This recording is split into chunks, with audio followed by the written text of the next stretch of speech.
You are now listening to Behind the Baller. Live from motherfucking San Francisco. Let me begin this episode stating that the Seattle Seahawks at this very moment are number one in our motherfucking... Listen, we're in first place in the NFC. All right. The Niners lost to the motherfucking Falcons. Okay. I don't give a fuck about the clowns who think they're tough and all this other bullshit. They got no fucking idea who the fuck I really am. Zero clue where I fucking grew up. Came from the motherfucking dirt. For all you dumb fucks out there who got anything about to say about the Raiders shit, listen, man. If you heard Michael Rappaport's recent rant about him denouncing himself as a Knicks fan after 40 years of being a fan, then you will understand the situation. If you don't understand my situation, I don't give a fuck, because I jumped in right in time before anybody fucking started winning in this motherfucker. You feel me? My situation began in 2011. All right. Any real Raider fan understands. Listen, you should go back and listen. It's like 2 or 3 episodes ago where Michael Rappaport goes off on the motherfucking Knicks. Any real Raiders fan and any Knicks fan would understand when enough is fucking enough. Nobody in the world who's followed them from hell and back would stay. And those of you who have, hey man, I feel sorry for you motherfuckers. You guys are tripping. And now they're the Las Vegas Raiders. Las Vegas Raiders. If you don't get the fuck up out of here, man. Jesus Christ, man. So check it out, man. Let's talk a little bit more about my Seahawks.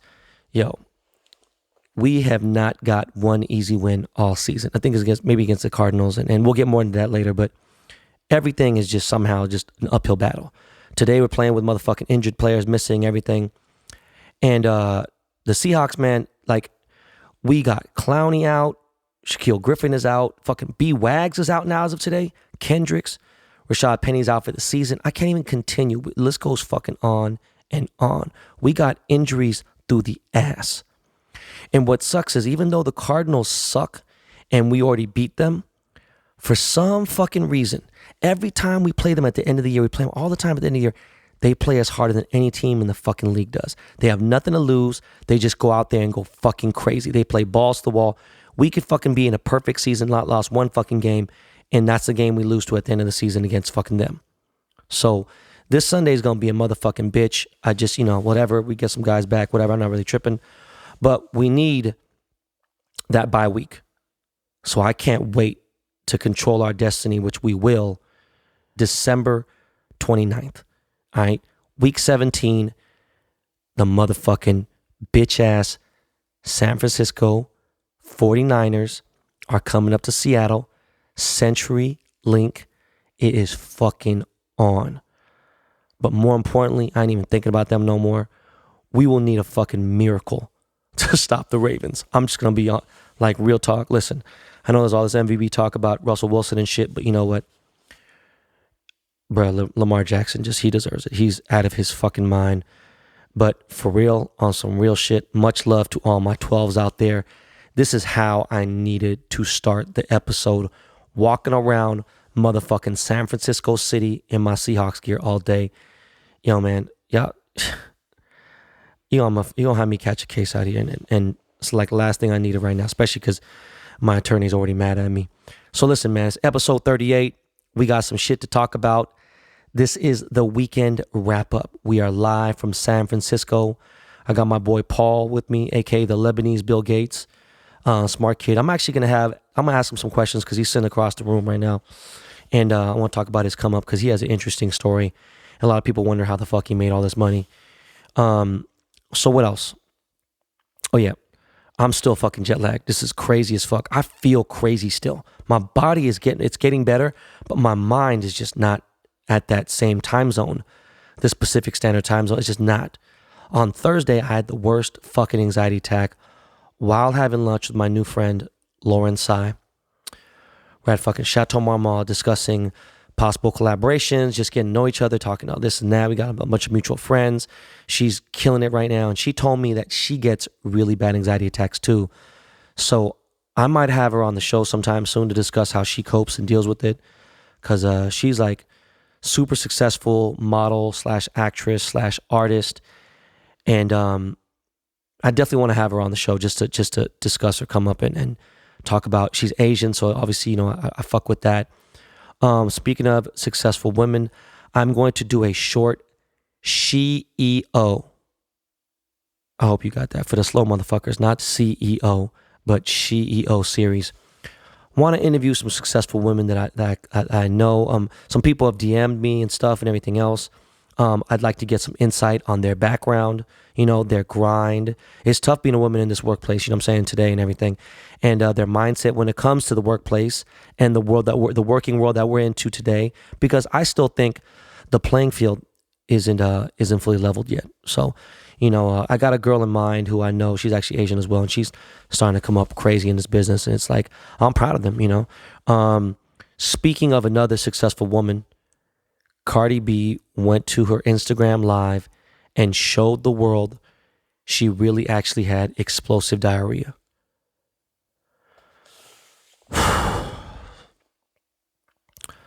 Listen, man, Cardi B for real is a fucking savage. She is a fucking pig, man. Like, this is the time where I think she went too far. And I love, you know, she talks shit, rants, all that stuff, shows people she's from the hood and the whole nine, and she is. Her come up is fucking extraordinary. And I never think anything is too far, but she went too motherfucking far this time. She told people she had missed her appearance, or I don't know if it was a show or some shit, but she's in Africa and she had an appearance or some show and there's something, whatever, and she missed out on it and the fans are pissed off. And so she went to her IG live and told people, or you know, the reason why she missed her show or appearance in Africa was because she ate some dairy. And dairy makes her stomach fucked up. And she didn't know there was dairy, and I don't know if it was some curry. I don't know what the fuck it was exactly. I'm not exactly, just remember watching a video of it. And so she showed people on Instagram live by farting and taking a shit and shitting some nasty ass, disgusting ass shit in real time. Like, listen, man, Miles, do you have a soundbite? Do you have a clip of Cardi B talking and farting and all that shit on her Instagram live? Miles, do you have this, please? Y'all hear that? Wait, hold on. There we go. In case y'all thought I was lying, because my stomach is really fucked up. Listen, the reason why me and Mike Rappaport, why we get along so well, is because I had colitis, okay? It comes and goes. His is definitely much more serious. I think his has gotten better, but I've had a terrible stomach for decades, all right? I've had surgery. I've had colonoscopies before. Thank God it's unseriously cancer or anything. I got a soft spot for anybody with a bad stomach. When I started listening to fucking I Am Rappaport and found out that fucking Mike had colitis, it fucking brought me closer to him like you have no idea. But bruh, to take a shit on your Instagram live, for real, come on, man. That ain't sexy, man. I get it. The bag was big. You don't want to disappoint your fans. They're being haters. But listen, man, there's got to be another way. You don't even address it. You know, like, that's why you got professional people helping you out to find a different solution, because that just wasn't it, man. You know, speaking of some advice, you know what? I want to speak to the younger generation, okay? I had a talk with one of my super OG homies. He's a super true triple OG who happens to not just be, he's a die-hard Niners fan, okay?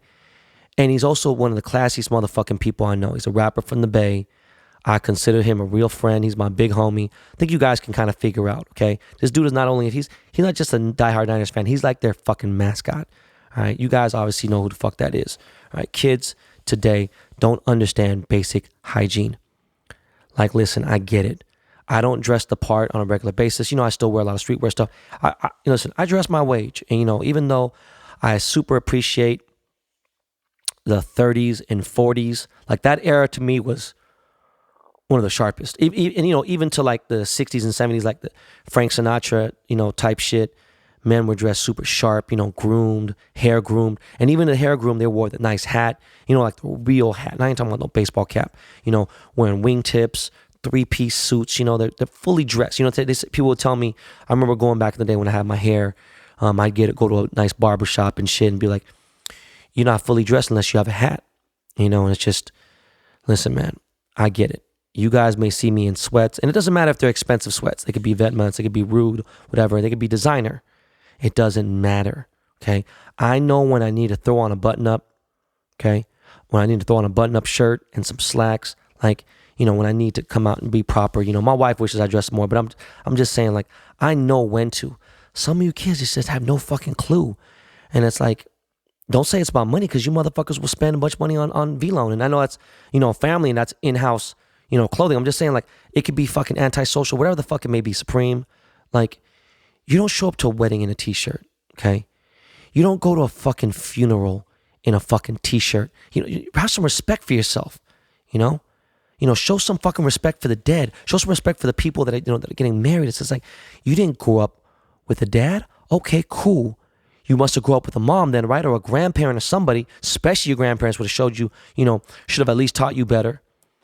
And if you live in America, listen, man, if you live in America, there's no reason why you shouldn't take a shower at least once a day. At the very least, every other day. If you don't sweat a lot, okay, every other day, whatever. But you just need to take care of yourself. I see too many motherfuckers who just smell. They just don't get it. Like, it's like, you'll buy some Gucci shoes, but you can't wash your ass, and buy some clean underwear, and go see a doctor. Just check yourself out.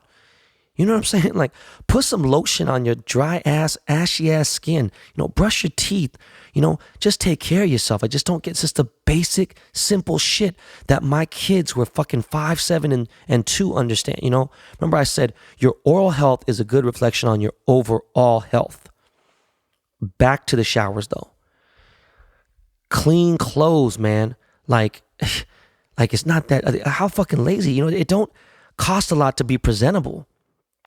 I see too much lax behavior when it comes to, being presentable, taking care of yourself. Again, hygiene. These kids, today, man, today they're just like, and when I say kids, I mean anyone under 21. Like, they think that NBA 2K is more important than taking care of themselves. Like, man, and I get it. Everyone said, oh, well, we're broke, Ben. We're broke. Listen, I was broke too. I worked at fucking Burger King. I was like, fuck this. I need to make a change and start somewhere. Try to do something, man. It's just the basic skills. And it's just like, I thought I was at the bottom, then. And it's just like, there's people now who just don't fucking get it. Not all jobs are going to be great. That's why sanitation pays so high, because no one wants to fucking take other people's trash and shit out. But it sucks, and you know what? Sometimes you have to work a shitty job to really know how hard it is to make $1 in this world. But really, have some fucking respect for yourself. Most women don't have to worry about this. They just have it naturally in their instincts. It's rare you see a woman who just don't give a fuck about taking care of herself. And that's because it's a lot harder being a woman. They got hair shit, they got makeup, they got all this other stuff and beauty care and supplies and things. And girls want to be, it's like, oh, you sound sexist. Listen, bitch, no. Don't go there with that. And that's not what I'm saying, and nothing at all whatsoever. Too many fucking sensitive people out there. But there are women out there I've seen with full cake face, all right, go out drinking all night, get fucked up at a club, and then go to sleep drunk as fuck without washing their face. And they got all that fucking makeup, wake up with all that shit with makeup. And it's just like, that's a whole different level of pig. But we'll get into it in another episode. I'm just wondering what the fuck is going on today with kids today, all right? I see people who are barefoot on the fucking plane. Like, are you fucking crazy? Do you fucking have any clue how dirty airplane bathrooms are? How dirty the floor is? The fuck is wrong with you? You bring that shit into your house. You bring those germs with you into your own home. Like, come the fuck on, man. God damn. So, back to San Francisco. I'm here. Besides the trip to Dubai, I'm here damn near, twice a month. And by the way, it's cold as shit here right now. It's fucking cold as a motherfucker, but it's clear and beautiful. All right. I'm out here right now currently because my big homie, George Lopez, brought me up here for his Netflix comedy special. And he didn't want me to come here as a fan, you know what I'm saying? Like, he wanted me to come here and be a part of it, which is like fucking amazing, right? The Netflix special will air sometime before summer 2020. Previously, George has had like 5 or 6 HBO comedy specials. I've been a big fan of them. And again, I didn't come here as a fan. You know, he brought me out here as like a co-pilot. It was fucking crazy, you know. I actually brought him out and introduced him in front of, you know, I don't know, a couple thousand people, whatever it was. It was a sold out show. It was a fucking honor. I love that man. The show was at the legendary Warfield Theater. You know, this theater is just so many legends that performed here, from fucking Charlie Chaplin back to Louis Armstrong. We're talking about way back in the day, to U2, Grateful Dead, fucking even the K-pop legends have performed here. Jay-Z, Kanye, even fucking like G-Eazy. Then fucking the Baby is performing there this week. Saw his name on the fucking thing. But, you know, it was good to see George Lopez, go see my boy G, all his boys, his team. Shout out to my boy Shannon McCullum, who he works with George. And I found out later, he didn't even tell me off top. Found out later that Shannon is Lil Yachty's dad. And it's fucking crazy because he works with George Lopez. My boy Paul, a.k.a. Blue Whiskey, a.k.a. Popcorn Player. No idea why the fuck he has that fucking name. He came with me, and, you know, we did some minor sightseeing here in San Francisco. Paul don't know the city that well, so each time we come here, I try to show him a little bit more of the city. You know, I've shown him obviously like North Beach, Russian Hill, been in the Marina, been in Fishman's Wharf, took him to Twin Peaks. There's some parts like I haven't taken him to the Mission yet. I ain't taken him to like South San Francisco. I ain't taken him to like Sunset area, taken him to Golden Gate Bridge. Not really the Embarcadero. I just need to I show him different parts every time. We get to eat some, you know, some decent shit. And he's trying to get to like it. He just don't fuck with the weather. It's like, oh, it's too cold here. And this is coming from a fucking guy who lives in fucking DC. Okay? He lives in the DMV. This motherfucker lives in areas where it gets ridiculously cold. But anyways, another reason why I came out here is because we have finally got the packaging for my Ben Baller Did the Strain weed. Shout out to my boy Joel, who's putting it down. Joel, who's putting it down. Shout out to Skypack Farms. You already know. Cookies fam. We got that fucking fire out here. People are like, oh, you're doing this. And then it's just like they have no idea who's behind it. It's like talking shit about the motherfucking Lakers and be like, oh man, the Lakers are whatever, you know, blah, blah, whatever, they're doing their thing. And they're just, actually the record sucks and they have this and they have that. And they don't even fucking know what the fuck they're talking about. They got no fucking idea. That was a terrible fucking metaphor, but they just got no fucking idea what the fuck they're talking about. Anyways, Ben Baller Did the Strain will be out very soon. Can't wait to give some out, to put that shit out. It'll be out in stores real soon. I'm sure it'll be out, you know, all over statewide. California to start. Back to Paul, my boy Paul. I love this motherfucker because he trusts my food judgment. At the same time, he loves McDonald's. If he didn't love McDonald's, I don't know. You know, I don't. That was like something that kind of hit. It hit different, hit me hard. But we fucked up some Mickey D's on this trip. Instead of hitting this little fancy ass steakhouse, there's like this Japanese fucking yakiniku place that we didn't hit. To tell you the truth, the real reason why we hit Mickey D's is because I couldn't get us a reservation at this spot. But it's all good. Let's talk some shit with Paul. He's never actually been on a podcast before. In fact, he's never even spoken to a microphone before. So yo, Miles, can you give us a little proper introduction? Can we get a little beat? My boy Paul. Yeah.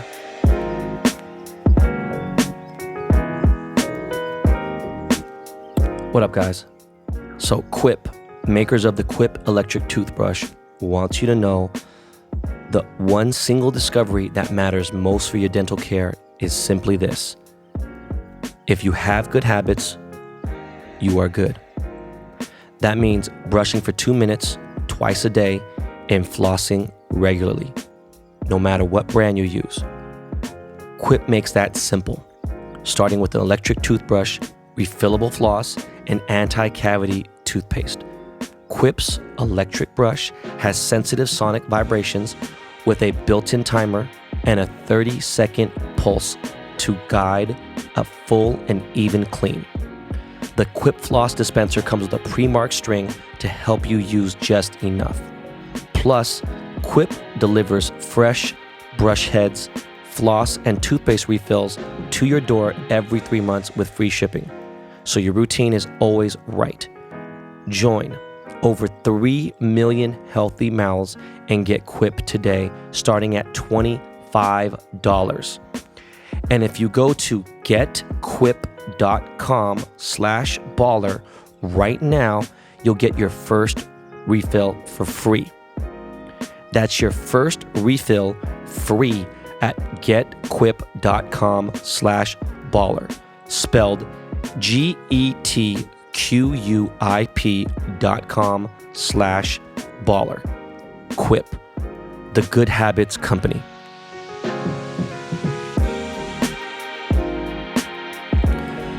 So yeah, man, we are back with a special guest who's sitting right next to me because we are in the same hotel. We usually share the same room, which I tell you the truth, I never shared a hotel room with another grown man. It's fucking weird. But Paul likes to share rooms. It's just weird as fuck. But we have separate like bedrooms. You know what I'm saying? Like but Paul's just fucking weird. Everyone welcome my boy Paul. Paul, what's up, fool? Yo, what up, Ben? You sound like such a fucking weirdo, bro. Listen, man, Paul is somebody I met, and I wouldn't say I mentored him, but I would say I met. You were 19? Yeah. 19 or 20? You're 19. Were you 20? You were 19. 20.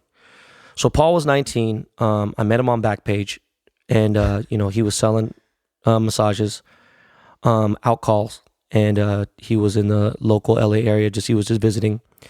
Anyways, yeah, Paul was he had an app that he was fucking with. Somehow I came across it by the most random fucking chance via email. And it's funny because I'm about to get into a whole fucking rant about people emailing me. But we were talking because I was inquiring about an issue I was having with his app. And this was something we weren't going to get into the app really. But what had happened was something clicked and I wanted to meet the dude. And he came to LA with his cousins, both of them from Toronto. Paul's Lebanese, of Lebanese descent, and he's from the DMV. And I just said, you know what, something about this kid, I don't know what the fuck it is, and he didn't even know what the fuck it is. And he's starting out a business, and something must have just clicked. And from then on, I think I just kind of gave him some big homie guidance, and he just was on the right path. And the dude has done very well for himself. He's made many millions. When did you realize it was time to stop fucking? I know you're a teenager still at your last age of your teenage years. What made you decide to stop fucking around? Let me make some money. Like, what got you motivated to do that? Well, so it's weird because naturally, I consider myself just naturally lazy. So just if I don't have to do something, I normally wouldn't take the initiative to do it. But like basically, long story short, I don't really want to get into it too much now, but my dad went to jail. And actually before that, your dad was a DC sniper or no? No. Okay. But yeah, like I grew up playing a lot of games online. I played RuneScape,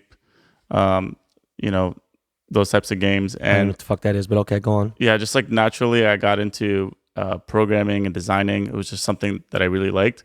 And from like the age of 12, when I started programming, up until the age of 16, I didn't really like do anything serious with it. It was just something that I did for fun. But then, again, long story short, when my dad went to jail, I realized like, hey, now it's me and my mom and my 3 sisters, and I gotta figure out how to use the skills that I gained over the years to make some money. And that's kind of like what really got me started. Okay. So what year did you make your first million? Oh man, so I started my business around the age of 16, and I didn't hit my first million till I was 21, 6 years ago. It was 21? Yeah. Was it that late? Okay. And then like when you went Because it was like much later after I met you. So even before that though, you were making like what? Like monthly? When it was kind of good, before them, like when you were 20. Well, when I was 20, I bought, I bought my first house and then an E63. So What were I you was making a monthly? I was probably, pre-tax making like $80,000 a month. Oh, nice. So when you started rolling though, when things started rolling, like you were like, you're 21, boom, you start figuring out. I know you work with Dyer and shit and other people, whatever, but you had a couple business partners, you had things, you had businesses, and you were really smart about it. Well, hold on, fuck that. Let me rewind a little bit. Where'd you learn to like create an LLC and incorporate it? Like what like did you just self-taught So that yourself or what? yeah, like my parents are immigrants, and they never really did anything business even back at home. So like, I kind of just had to learn everything on my own the hard way. Okay, so when you started rolling though, like after 21, like what are we talking about? How much you making a month then? Oh man, shit really really blew up at some point. Um, I reached the point where I'm making like $600,000 a month clear. So at peak so far in the last 6 years, like 600 grand a month was what you're peaking at. Right. And this is in tech. Right. You're still young. All right. What are you doing to protect yourself? Like, do you invest? Like what, like, I know you take care of your family. So you take care of obviously your mom, your dad, your sisters, and you're not even like you're not even close to the oldest. Obviously that puts some pressure on you. What are you doing to protect yourself? Yeah. So like, obviously my family is really important to me, and like, I just got married, and I just got a lot of people relying on me. So as much money as as I've made, I can't really assume that I'm going to continue making this money forever. I don't think like that. And, I could be living in a, $5 million house, but, instead of putting, a down payment on a $5 million house, I just, bought a smaller house that I paid off in cash.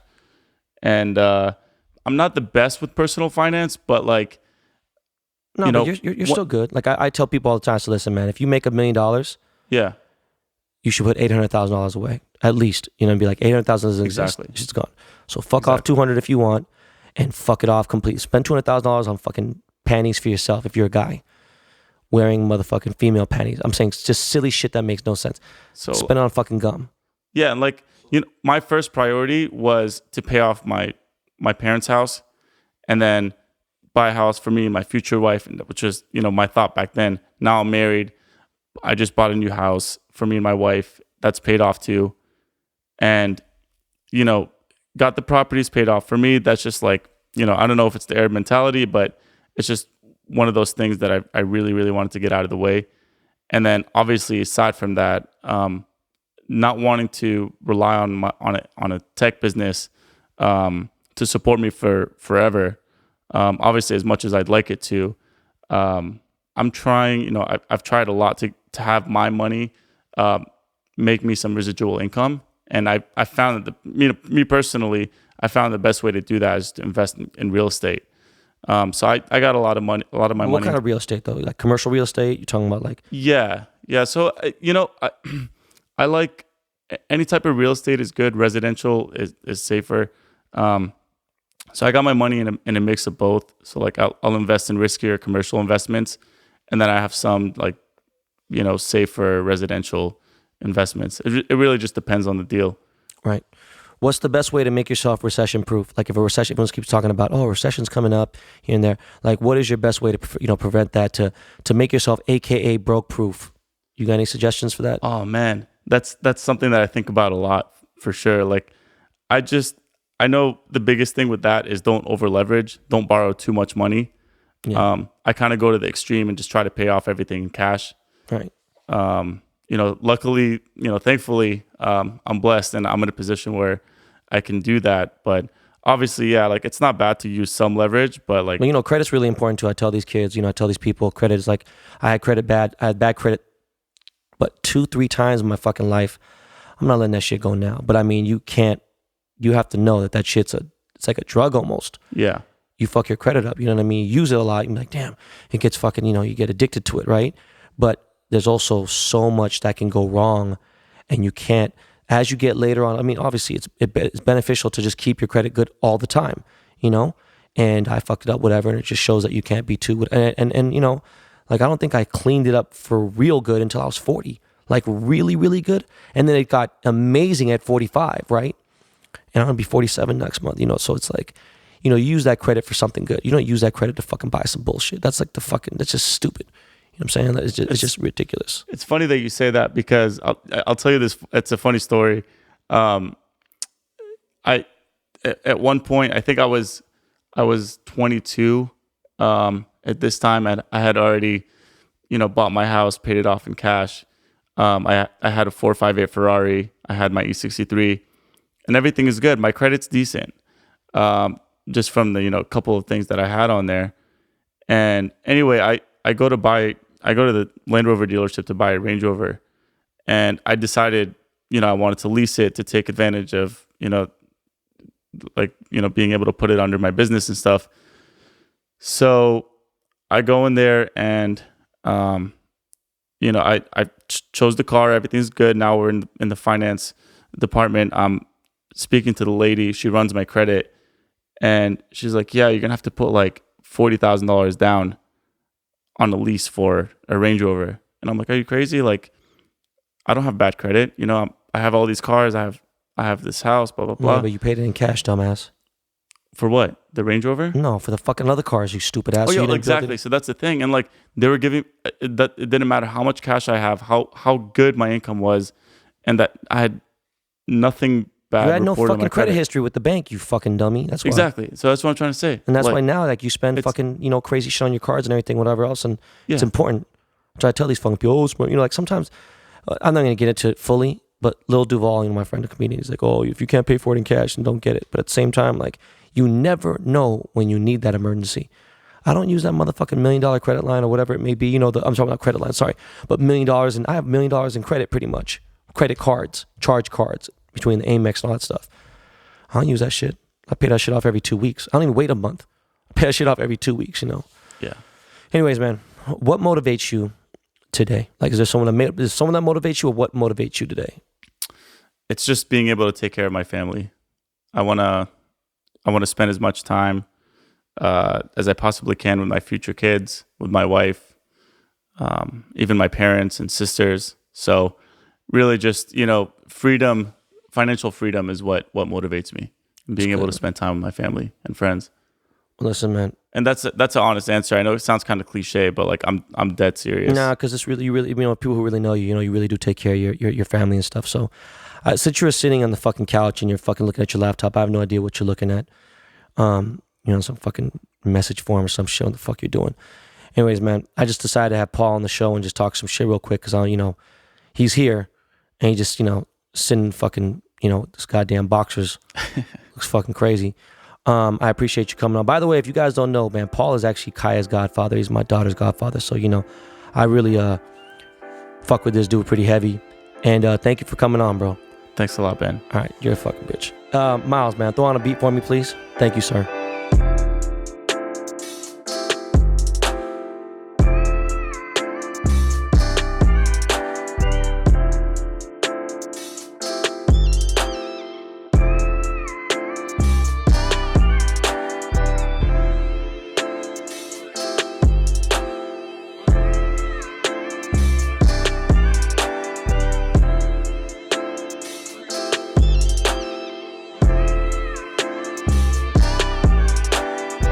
So yeah, man, I appreciate Paul coming on and talking some shit.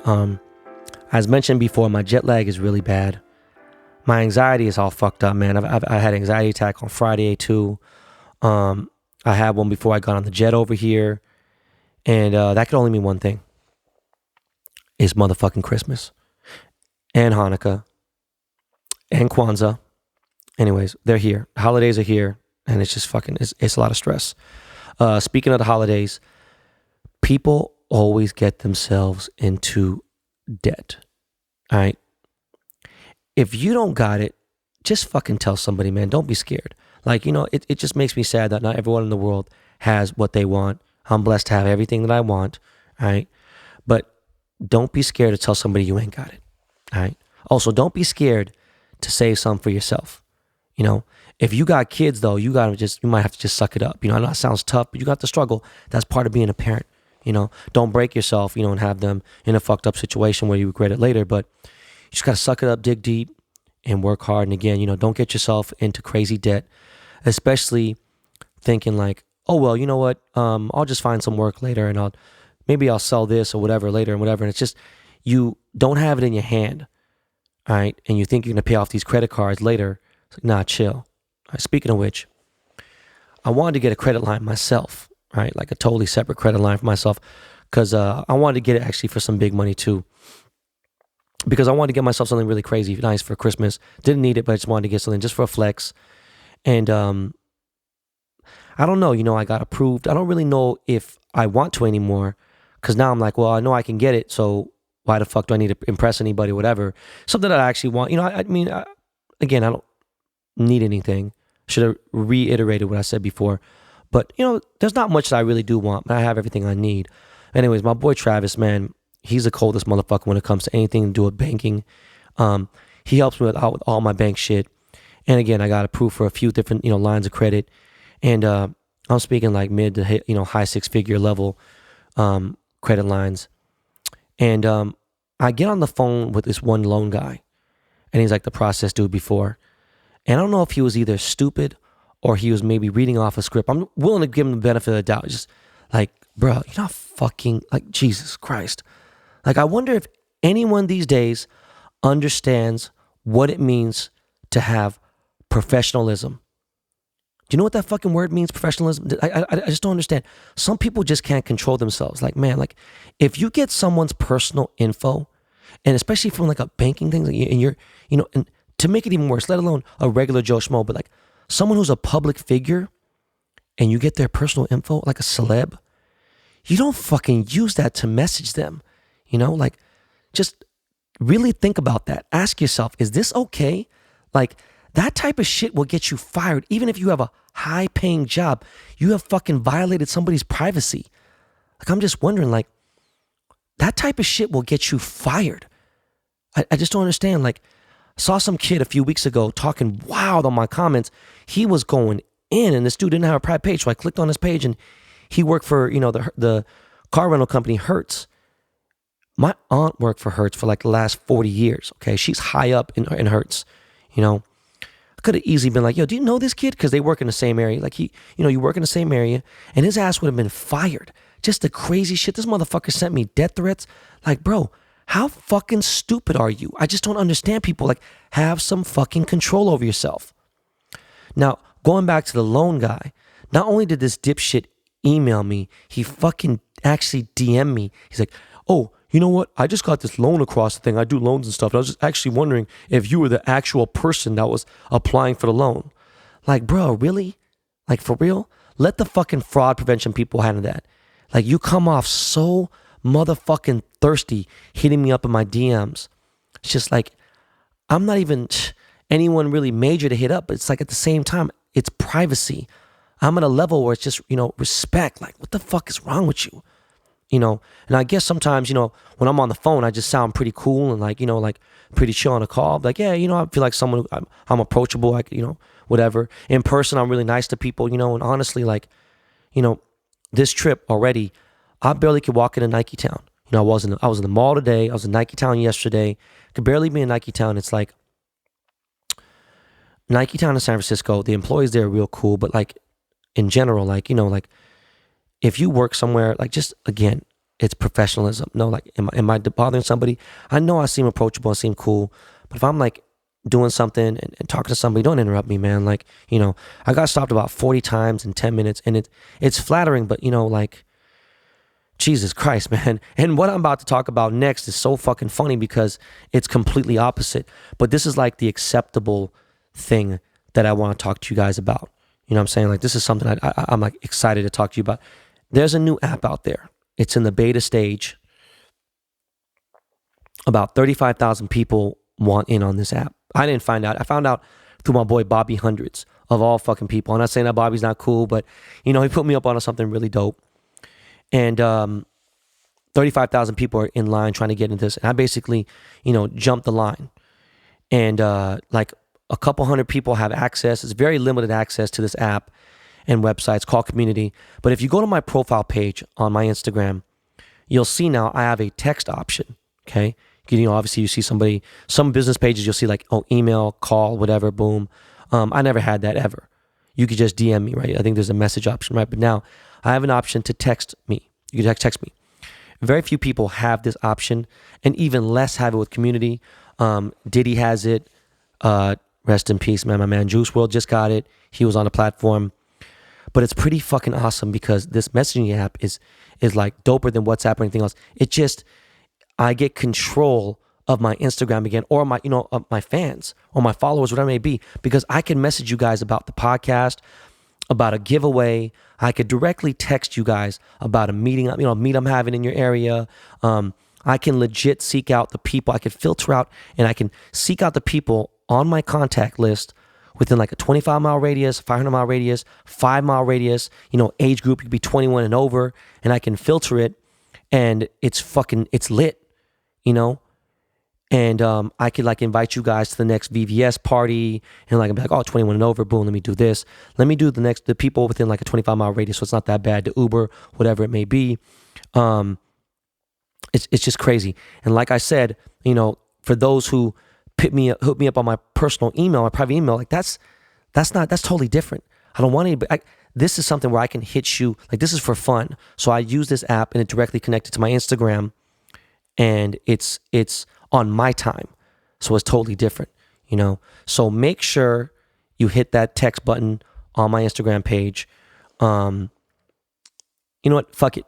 You could hit 213-205-3709.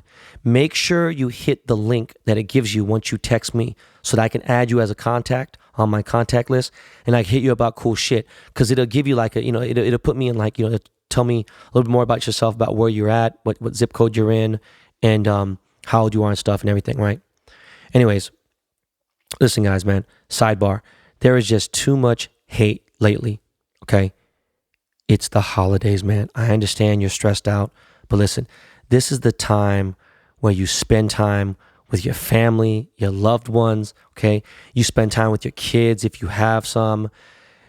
This is the good time during the holidays when you forgive people, all right? It's just crazy because the hate is so insane right now on social media. I just see it. It's just like, bro, what the fuck are you mad for? Like, what are you so mad about? Like, chill the fuck out. You know what I'm saying? Listen to some Behind the Baller. Listen to this podcast. Learn how you could advance in life. If I made it, then that means that, a lot of you guys can make it. Because I just feel like, I had a good hustle. I was persistent. But, I just see so many people who are fucking lazy and not motivated. It's like, let me motivate you, man. Please go have a great week. All right. Go have a great week. It's a week before Christmas, man. You have to make it a great week. Just like I said, you got to make it a great day. And you got to try to have consistent good days. Try to stay positive. All right. Listen, I know people have been DMing me about the 200 people that I was going to help out. Listen, I didn't forget about you. I didn't forget about hiring 200 plus people who are hungry to sell and help me grow my empire. All right. I want to make a lot of you guys rich. I want to make a lot of you guys money. All right. I want to pay you for your time. And I know this is kind of a short episode, but I got straight to the motherfucking point. Thank you for listening. I appreciate it. Please subscribe if you haven't already. And I'll get to the questions for those who left questions via a 5-star review on the Apple iOS podcast page, on your iPhone or on your iPad, whatever it may be. Listen, I appreciate all you guys so much. God bless. Again, I really, really, really can't thank you guys enough for making this podcast so fucking solid. We're just going to continue to get better and better. All right. My name is Ben Baller, not Ben Humble. Right about now, my man Lakey Lake is going to lace you guys with the motherfucking beat and take us out of here. Peace.